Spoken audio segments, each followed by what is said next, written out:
नमस्कार दोस्तों, मैं हूं विक्रम और आज फिर से मैं आपको हर बार की तरह एक ऐसे स्थान पर लेकर आया हूं जिसका इतिहास बहुत ज़्यादा मज़ेदार है। और ये इमारत अपने आप में आज से 430 वर्ष पहले अकबर शासन काल में नारनौल के नवाब शाह कुली खान के द्वारा बनवाई गई थी और जिसे आज के वक्त में हम जल महल के नाम से जानते हैं।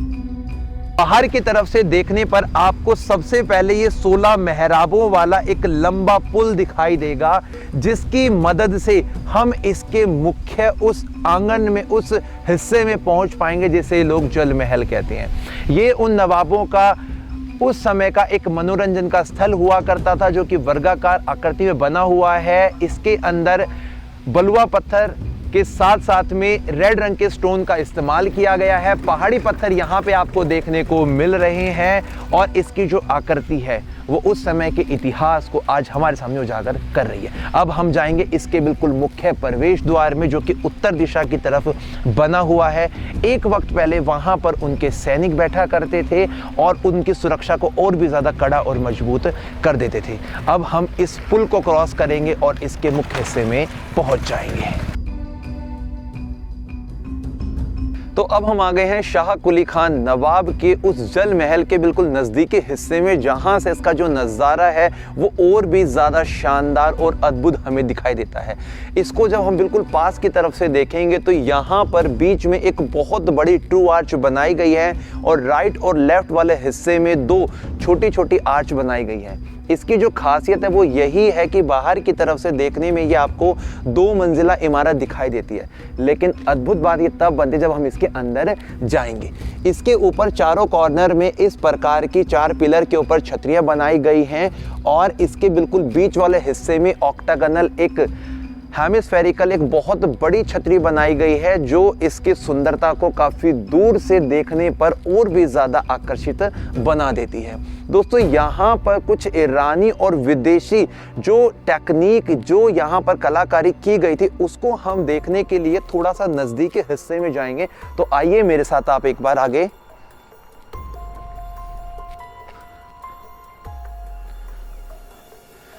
सबसे पहले इसके मुख्य प्रवेश द्वार के ऊपरी हिस्से में जो शिलालेख बना हुआ है, उसके ऊपर फारसी भाषा के अंदर जो भी बातें लिखी गई हैं उसी से ये मालूमात पड़ा है कि ये वाला जो पूरे का पूरा जल महल है वो 1590 और 1591 के समय में यहाँ के नवाब के द्वारा बनवाया गया था।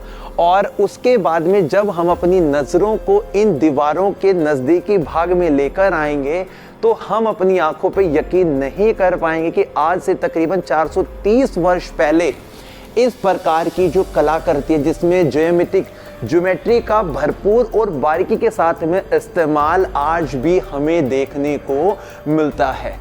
आज हम जो बहुत अच्छे महंगे बर्तन इस्तेमाल करते हैं, उनके ऊपर जो डिज़ाइन बनाया जाता है वो कुछ इन्हीं के तर्ज पर होता है। डायमंड शेप को यहाँ पर दर्शाया गया है, ईरानी स्ट्रक्चर ये बना हुआ है। कुछ कलमें यहाँ पर लिखी गई हैं जो उस वक्त उस समय के शासक नवाब अपने उन सभी मकबरों, इमारतों के अंदर बनवाते थे और उनकी सुंदरता को बढ़ाते थे। अभी मैं आपकी नज़रों को थोड़ा और बारीकी के साथ में इसके अंदर जाने वाले द्वार पे लेके जाना चाहता हूँ। यहाँ पर जो ये पत्थर का गेट बनाया गया है, इसके अंदर इस प्रकार के ये होल्स दोनों तरफ हमें देखने को मिलते हैं। इससे मालूम पड़ता है कि जिस वक्त यहाँ पर किवाड़ यानी कि गेट लगा रहता होगा तो उसको लॉक सिस्टम दिया गया है। अंदर की तरफ पानी भर जाने के बाद में जो पानी बाहर की तरफ फ्लो आउट होता था, उसके लिए नीचे यहाँ पर एक होल बनाया गया है जो आज मिट्टी से भर गया, लेकिन उस समय हर छोटी से छोटी चीज का ध्यान यहाँ पर रखा जाता था। अंदर की तरफ चलते हैं और अब हम देखने वाले कुछ अचंभित कर देने वाली चीजें। अंदर आने के बाद में जो इसका पूरे का पूरा स्ट्रक्चर बना हुआ है, ये एक स्क्वायर फॉर्म पे बना हुआ, वर्गाकार आकृति में बना हुआ है। चारों तरफ द्वार बने हुए हैं इस प्रकार के और ऊपर की तरफ यहाँ पर आपको देखने को मिलेगा कि इन 4 पॉइंट को 8 कोनों में बांट दिया गया है।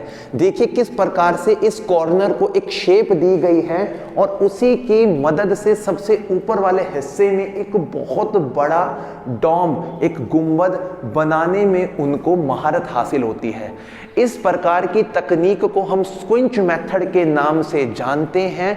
और जो सबसे मेन बात है वो है इनके अंदर जो कलर इस्तेमाल किया गया है वो सारे का सारा प्राकृतिक रंग है, जिसके लिए पहले के समय में इंडिगो, नील, हल्दी, गौमूत्र और विभिन्न प्रकार की सब्जियों का इस्तेमाल किया जाता था जिनसे वो रंग बनाते थे। अब हम थोड़ा बाहरी हिस्से को भी देख लेते हैं जो चारों तरफ बिल्कुल सेम है। दोस्तों, इस चारों तरफ में हमें इस प्रकार के छोटे छोटे कक्ष और कमरे भी दिखाई दे रहे हैं। अभी हम थोड़ा सा घूमेंगे और देखेंगे कि और हमें यहाँ पे अंदर में क्या क्या देखने को मिलता है। यहाँ पे बहुत पुरानी इमारतें हैं, यहाँ पे बावड़ियाँ हैं, कुएं हैं, यहाँ पे मकबरे हैं, यहाँ तालाब है, यहाँ बहुत पुरानी ऐतिहासिक चीज़ें हैं यहाँ पे, और काफ़ी मात्रा में यहाँ पे है। और उनकी सुनाई भी हो रही है कुछ चीज़ों की, और कुछ चीज़ मतलब कि अभी पुरानी खड़ी है जिनकी हमने अभी तक वीडियो भी नहीं बनाई है और बनाएंगे, और आगे दर्शकों को दिखाएंगे, नारनौल का इतिहास बताएंगे, रियलिटी चीज़ क्या है नारनौल। और लोगों को पता नहीं है क्या नारनौल में क्या क्या चीज़ अभी है, लोगों ने देखी भी नहीं है, वो दिखाएंगे हम आगे सभी दर्शकों को। दोस्तों, जब हम इसके बाहरी हिस्से में निकलेंगे तो इस गेट के अंदर वाले हिस्से में यहाँ पर जो पत्थर लगाए गए हैं, बनाए गए हैं, इनमें होल से ये मालूम पड़ता है कि यहाँ पर जब गेट लगे रहते होंगे तो वो गेट इस प्रकार से बंद होते होंगे। और जब हम इसके बिल्कुल बाहरी हिस्से में आ जाएंगे तो इससे ये भी मालूम पड़ता है कि चारों दिशाओं से बिल्कुल ये सेम है, इसलिए इसके जो मेहराब का ये आंतरिक हिस्सा है वो बिल्कुल एक जैसा हमें दिखाई पड़ता है। कुछ यहाँ पर हम बातें देख लेते हैं कि जो इनकी दीवारों के ऊपर जो सारी की सारी ये जो चीजें दिखाई दे रही हैं, ये उस समय के उन कारीगरों की मेहनत और उनकी एकाग्रता को भी दिखाते हैं, जिसकी बदौलत वो हर चीज को काफी अच्छे तरीके से वास्तुशास्त्र और वास्तुकला दोनों का ध्यान भी वो रखा करते थे। यहाँ पर जो चबूतरा बनाया गया है ये बिल्कुल एक स्क्वायर फॉर्म में है, 1 इंच भी इसके अंदर फर्क आपको नहीं देखने को मिलेगा। और ऊपर वाले हिस्से में जो ये छज्जा आप देख रहे हैं इन्हें हम कहते हैं टोडे, और जो टोडे लगाए गए हैं ये इसको इतनी ज़्यादा मजबूती देते हैं कि आज से तकरीबन 430 वर्ष बीतने के बाद भी इनकी जो दीवारें हैं वो अपने स्थान पर बिल्कुल ज्यों की त्यों खड़ी हुई हैं। मैं आपको कुछ इसके आसपास के एरिया से भी रूबरू करवाता हूँ, दिखा देता हूँ।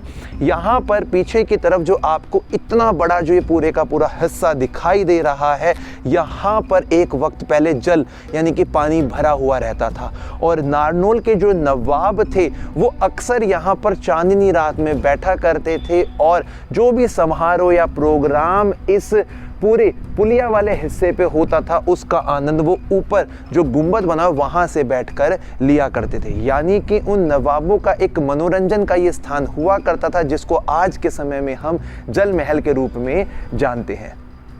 अगर हम बात करते हैं इसके इतिहास की, तो जो नारनौल है इसका इतिहास हमारे काव्य खंडों में और महाभारत कालीन में अलग अलग नामों के साथ में जुड़ा हुआ है। कभी इसका नाम तो बन जाता है नंदीग्राम, तो कभी ये चीज़ बन जाती है नाहरनौल, यानी कि सिंगों का घर, शेरों का घर। और वर्तमान समय में यानी कि 12वीं से लेकर 15वीं शताब्दी के समय में इसका जो नाम है वो तब्दील होकर नारनौल बन गया था। एक ऐतिहासिक स्थल है, एक इतिहास के साथ में जुड़ा हुआ है, और इसी प्रकार की बहुत सारी चीज़ें हमारे यहाँ पर आज देखने को हमें मिलती हैं। तो नई वीडियो बहुत जल्द लेकर आएंगे, तब तक के लिए जय हिंद, जय भारत।